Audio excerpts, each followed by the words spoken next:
In 2022, I fully engaged with the Chipmunks on 16-speed album once. It didn't click with me that well, but revisiting it 1 year later, I kinda fell in love with it. And I'm talking about, of course, Sludgefest. Okay. I know it was some sort of early shitpost, obviously depicting these childhood heroes as some broken individuals back in 2015, but thinking about them going through struggles just like people in real life bands makes this whole thing feel sort of more real.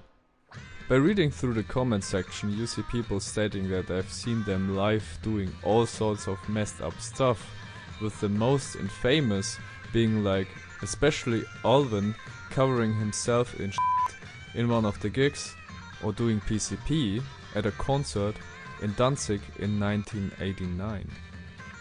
They are all talking about it like it was real, and this brought me to the idea to create a timeline so that we can find out in detail how the story of the Chipmunks actually turned out. So, there's this strange YouTube channel called Short Fuse Productions, who's are trying to prove their point about the history of the Chipmunks with the documentary. Based on that, and additional research, I will draw the line. Let's begin.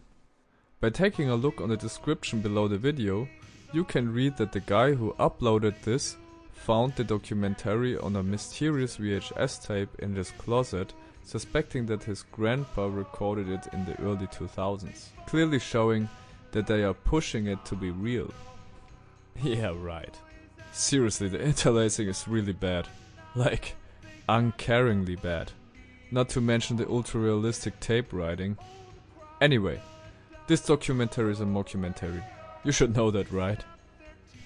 By watching these people talking about it like a true thing, you can't help but believe it. I mean, even the article about the original Chipmunk punk album that has been released in 1980, you know, the one that Sludgefest is based on, lists the 3 members as if they were real people.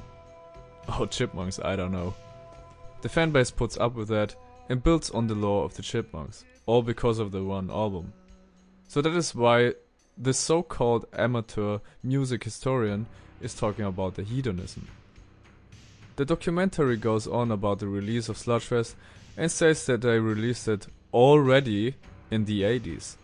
The doc stems from the publisher's grandpa, so maybe he found it in a vinyl shop or something like that, I don't know. But the man who brought the album to the public, named Brian Borchert, released it in 2015. So who made the album then? He used a suitcase turntable. With that he could slow down the songs to extremely slow speeds. However, it's unclear if Brian Borchert simply took some original songs of the Chipmunk punk album and slowed them down, because if you compare it with the tracklist of Sludgefest, you will only find a handful of similar tracks, like Good Girls Don't, How Do I Make You, My Sharona, Call Me and Refugee. But even if you're simply playing the original Call Me in half of the speed, it gets pretty close to the one in Sludgefest, with Sludgefest being slightly faster.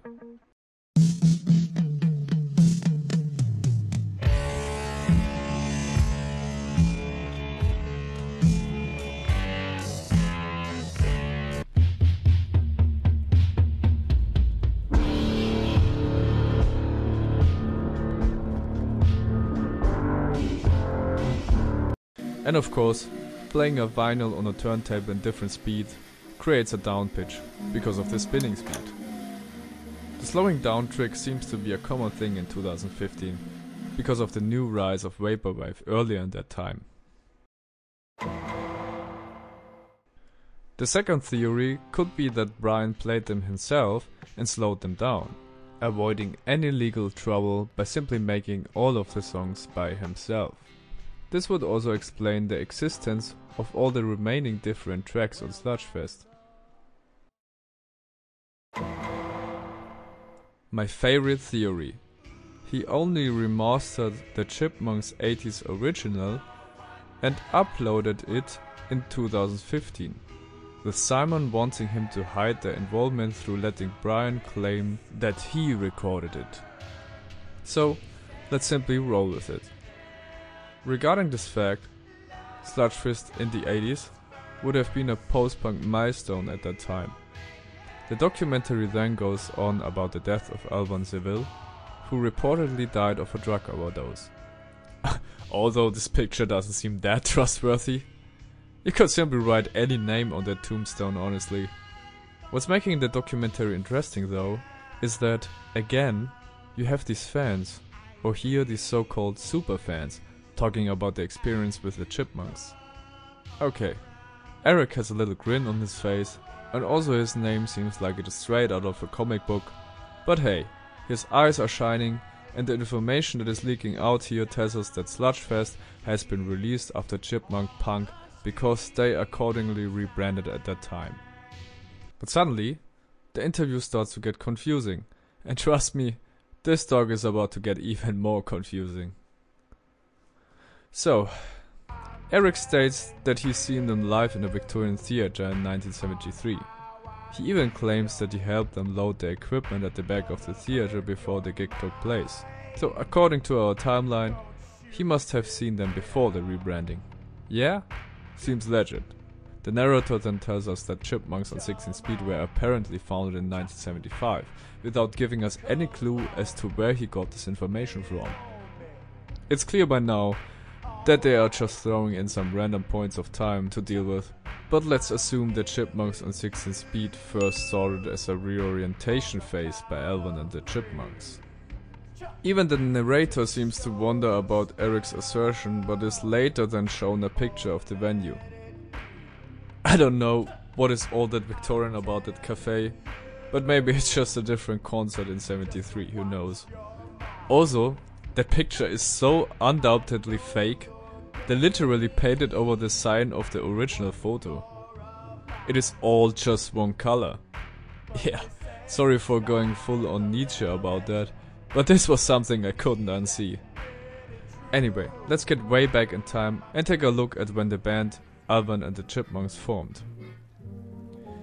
The Wikipedia article states that the band has been created in 1957.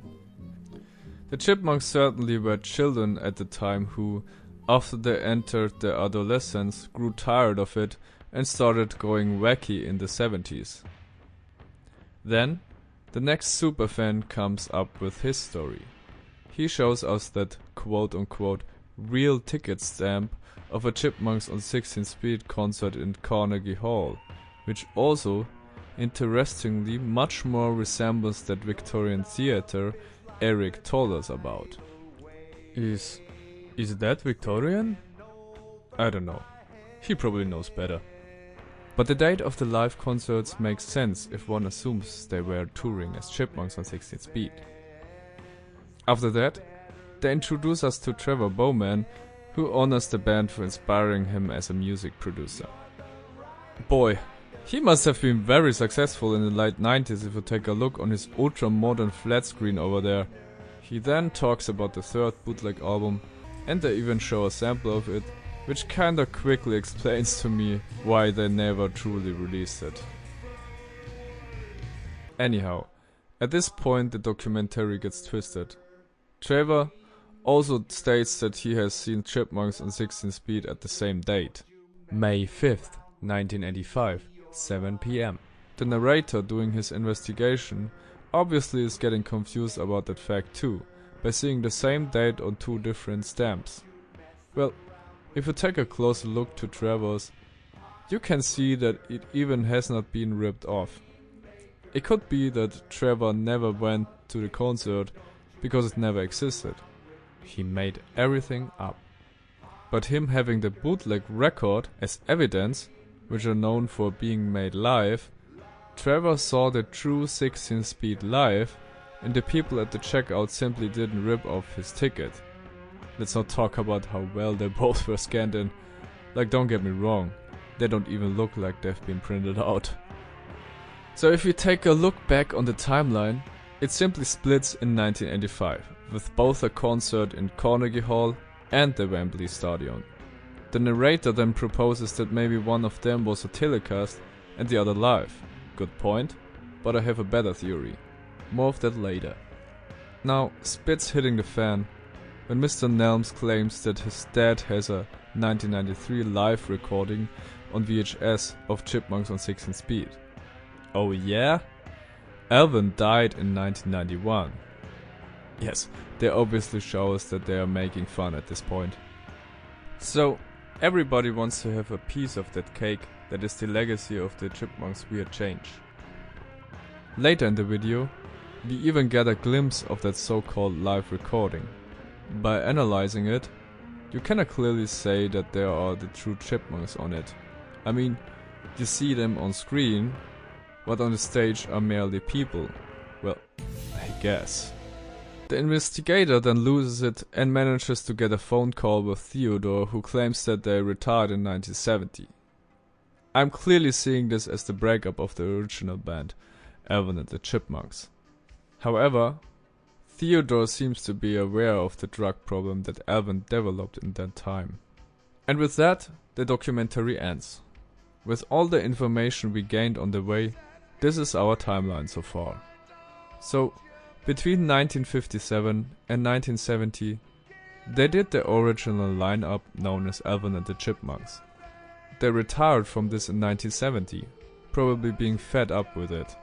So it makes sense that after 1970 they roamed free and did their own stuff. However, Theodore clearly denies that they had this band called Chipmunks on 16 speed. But it could be that he's just repressing his memories of that time. What's also confusing is that the high-pitched Chipmunk punk album has been released in 1980, much later. My theory on that is that they were doing live shows all the time, but at 1970 they started doing their own stuff, including some live shows where they definitely haven't been sober. The critical acclaim was so good that they probably have been called to record Chipmunk punk. And some years after that, being a drugged out idea, they made their own independent album called Sludgefest, as a revanche and showing of what their music taste truly is. Well, some fan theory could bring up that they took that many drugs that the timeline split, so that we have one Sludgefest release in the 80s and one in 2015. However, I assess this scenario as highly unlikely. Let's simply settle on the fact that the remaining Chipmunks, or mostly Simon, entrusted Brian Bochert to remaster Sludgefest and put it online in the year 2015. To give the Chipmunks timeline some context, there's another documentary about them by Chipmunks that is a bit more credible than the previous one. Although, I really liked the previous one too. Chipmunks reveals that the Chipmunks had an adoptive father named Dave Seville, who probably also acted as a manager for the band. The wiki fandom states that David had his issues with Alvin, who drove him mad occasionally. David too didn't have a clean vest. Chipmunks states that he forced the Chipmunks to work long hours and didn't bother to throw things at them at times. He even reports that Dave hurt Theodore with a beer bottle and broke his ribs, so he had to live on painkillers. He also reveals that Alvin was addicted to heroin and cocaine, going bonkers when he was drunk. So much so that he smashed a guitar into Theodore's face, getting that poor guy even more hooked on painkillers. We assume that their drug abuse started in the 70s. Simon accordingly was the only one who stayed sober during this phase, helping them to get through. Now, let's head on and solve the mystery around the two concerts in 1985. The classic high-pitched Alvin and the Chipmunks retired in 1970. The trio then continued to stay afloat through their live gigs, also enjoying more creative freedom without their abusive manager Dave. Theodore even not seems to be aware of the new band name. I mean, that's most certain if you take a look on the Sludgefest album. There's no title whatsoever. Then, in the late 70s, Dave called the trio and asked them to record Chipmunk Punk. The trio regains hope and they record Chipmunk Punk. However, Dave and Alvin have different visions on how the album would turn out. It likely ended up in a big clash with Dave, who left the group and released the album against Alvin's will. Alvin then would say something like, "This Chipmunk Punk shit sucks. Let's make our own album." The trio then recorded Sludgefest without Dave to show their true ways. So, with the beginning of the 70s, we have two Chipmunks brands. One is the old-fashioned by Dave and the other is Chipmunks on 16 Speed with Alvin, Theodore and Simon. So, I can't help but think that one of the two concerts in 1985 has been held by Dave. Let's say he used hand puppets, digital technology or other rodents, who knows.